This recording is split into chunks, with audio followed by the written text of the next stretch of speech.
Young Wystan. The 30s was a period of poetic preponderance on the burgeoning weight of a guilty generation and its slippery grasp of an approaching apocalypse of moral composure, a scorched catastrophe at the fag end of ashtray hiatus, a moment when poetry and politics, art and action will converge, become symbiotically one. Such hopeful projections gushed donishly from the graduate pen of one Wystan Hugh W.H. Auden, whose vaguely Nordic-sounding surname beckoned Icelandic ancestors cut from basalt crags of black Gabroic sagas and volcanic ash in his fanciful imagination, though its etymology was more probably Anglo-Saxon, from Ealdwine, meaning old friend, or Auden, meaning half Danish, while his own generational roots were in Birmingham, a city singed into a vastly contrasting black country. In the mid-30s, he penned to his old prep friend Christopher Isherwood a polemical birthday poem in which he augmented his private anguishing in the squalid shadow of academy and garden, as to some guiding light to ignite their beleaguered generation, to make action urgent and its nature clear. And here the young Oxford finished smoky hope of Rookhope, his sacred landscape, would see his name leased out to a mystical meta-terrain, which he termed a fabulous country, a truly fabulous landscape where unicorns would not be out of place, which came to be commonly canonised Auden country.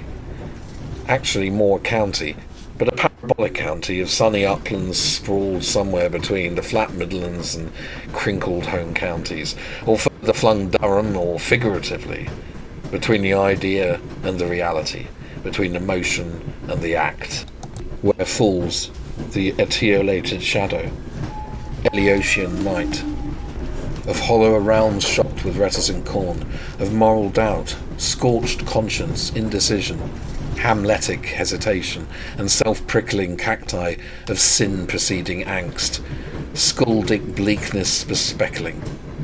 A metaphorical place, a figurative territory, without frontiers or turrets between literature and action, a quilted inertia, one rinse of Cartesian cadastrals scattered like patchworks, across partitioned pastures warped by one-upmanship, class distinctions, neuroticism, grimacing scarecrows, leafless winter hedgerows, cauterizing essential seams that once stitched together old gnarled bedfellows of private art and public action.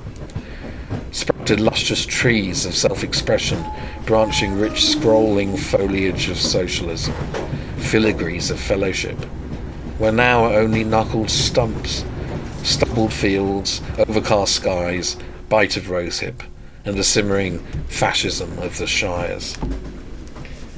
From the outset of his self-transcending bardic dialectic, his distinct self-influenced Audenic discipline, the brilliant boy from Solihull, embryonic Brummagem bard, third of three sons born in York to physician Charles Augustus, and the picturesquely named Constance Rosalie Bicknell, missionary nurse, young Wystan, graced with the cloistered face of a scholarly 12th century friar, carved eyes bevelled with the belfry dark of meticulous craft on parchment and illuminated manuscript, skin freckled like bookish foxing, sent out mixed signals, sparring shadows always latticing his path. First he was defining an authentic political poetry, then for obfuscating such lofty tolls for the subtle appeals of parable art.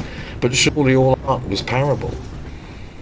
In his introduction to the Poet's Tongue, 1935, Auden coined the Grail again as the parabolic approach, the quintessence of which was poetry.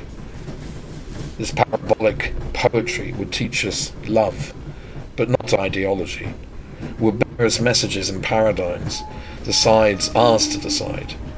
Rather than being didactic, it would lead us out from dingy dorms and gloomy schoolrooms of ethical tutelage, moral rhetoric, out to echoing greens of chainless heart intelligence, or up to flights of self-enfranchisement through hermeneutic choice, personal responsibility, for interpreters quoting the parable with whichever messages seemed to strike us first in the figurative tapestry. And this was where anxiety entered, gingerly, with its weighted, gingery grin. Neurosis, a residue sourced from a species rinsing sin.